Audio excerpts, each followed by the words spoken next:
Mula sa mga luntiang palayan hanggang sa mga bakuran ng bawat Pilipino, sumisibol ang isang halamang kilala bilang natural na lunas sa iba't ibang karamdaman.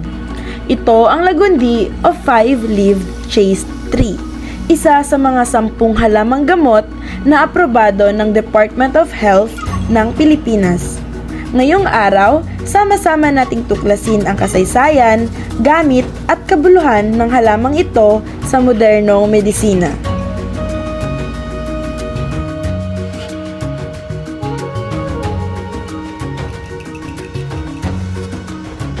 Kasaysayan ng lagundi. Ang lagundi o Vitex negundo ay ginagamit na sa Pilipinas mula pa noong unang panahon bilang isang tradisyonal na gamot. Noong mga unang siglo, kinilala ng mga katutubo ang kapangyarihan ng lagundi na lunasan ng mga sakit gaya ng hika, ubo at lagnat. Sa pagdating ng mga mananakop na Espanyol, nadokumento nila ang paggamit ng lagundi at iba pang lokal na halamang gamot. Sa pagsapit ng ika-20 siglo, naging bahagi na ng opisyal na parmakopiya ng Pilipinas ang lagundi. Isang hakbang na nagpapakita ng pagtanggap at pagkilala sa mga katutubong kaalaman sa medisina. Ang lagundi ay isang shrub na matatagpuan sa mga bakanting lote at hinding pinapansing lugar. Ito ay kinikilala sa kanyang mga asul na bulaklak at itim na bunga kapag hinog. Pinakamainam ang pagkolekta ng mga dahon habang ito ay namumulaklak pa para sa paggamit sa medisina. Ang lagundi ay isang palumpong na maaaring tumubo hanggang 5 metro. Meron itong 5 hugis-pusong dahon na lilim sa bughaw at mga bulaklak na kulay lila. Ang bawat bahagi ng halaman ay may kanya-kanyang gamit sa medisina.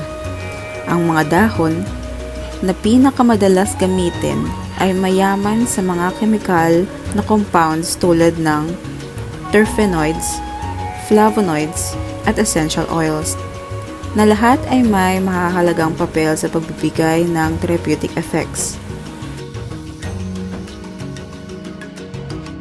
Biochemically, ang lagundi ay nagtataglay ng iba't ibang mga aktibong sangkap na napatunayang may anti-inflammatory, antipyretic at analgesic properties. Ang mga extract nito ay epektibo laban sa mga virus at bakterya.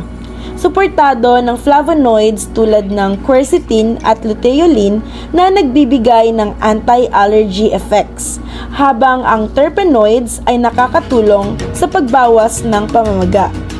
Ang saponins sa lagundi ay nagpapabuti ng respiratory health. Ang tannins ay tumutulong sa pagpapagaling ng mga sugat at essential oils gaya ng cineole ay may antibacterial properties. Ang rosmarinic at caffeic acid ay nagpapalakas ng antimicrobial at antifungal capabilities ng lagundi. Ito ang nagpapatunay sa kahalagahan nito sa parehong tradisyon at modernong medisina. Paggamit at paghahanda ng lagundi. Ang tradisyonal na paghahanda ng lagundi ay sa pamamagitan ng pagpapakulo ng mga dahon nito upang makagawa ng tsaa, na siyang pinakakaraniwang paraan ng paggamit sa Pilipinas. Ngayon, bukod sa tsaa, available din ang lagundi sa iba't ibang forms tulad ng capsules, syrup at tablets na ginagawang mas accessible at mas madaling gamitin para sa pang-araw-araw na pangangailangan. Ang mga modernong pharmaceutical preparations na ito ay pinayaman pa ng iba't ibang herbal extracts upang palakasin ang epekto ng lagundi. Ayon sa DOH, ang lagundi ay ginagamit sa iba't ibang sakit tulad ng hika at ubo, lagnat, dysenteria, sipon at pananakit. Mabisa rin ito laban sa mga sakit sa balat, sugat, sakit ng ulo, rheuma, pilay, mga pasa at kagat ng insekto. Ito rin ay ginagamit sa aromatikong paligo para sa mga may sakit. Sa paghahanda at paggamit ng lagundi, ito ang mga sumusunod ayon sa guidelines ng DOH. Para sa hika, ubo at lagnat, pakuluan ang tinadtad na hilaw na bunga o dahon sa 2 basong tubig sa loob ng 15 minuto hanggang sa maiwan na lang ang isang baso. Sa Salain ito bago inumin.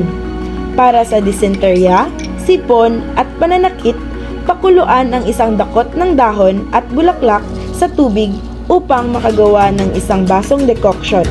3 beses sa isang araw ito iinumin.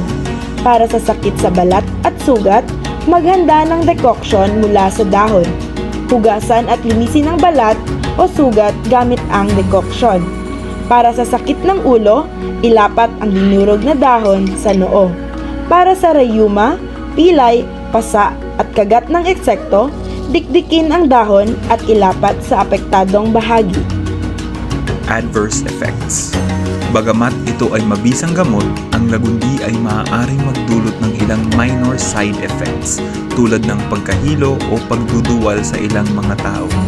Mahalaga ang pagkonsulta sa doktor bago gamitin ito bilang gamot, lalo na para sa mga may pre-existing conditions at sa mga buntis. Mayroon ding iba't ibang over-the-counter products ang lagundi tulad ng syrup, capsule at tsaa na madaling mabibili sa mga butika.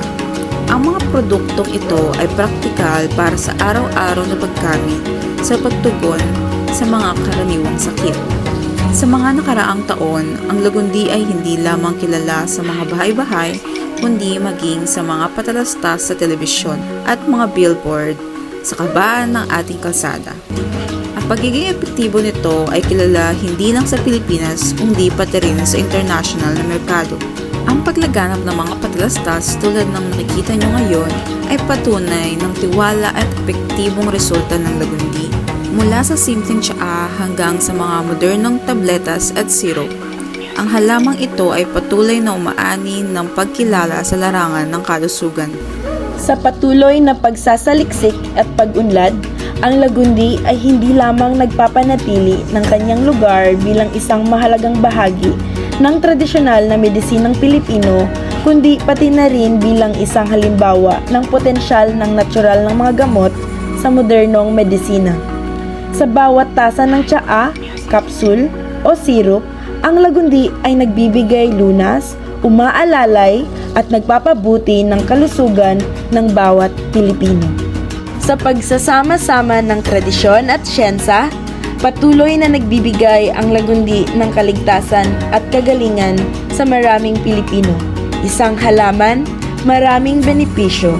Yan ang lagundi, ang likas na yaman ng ating bayan.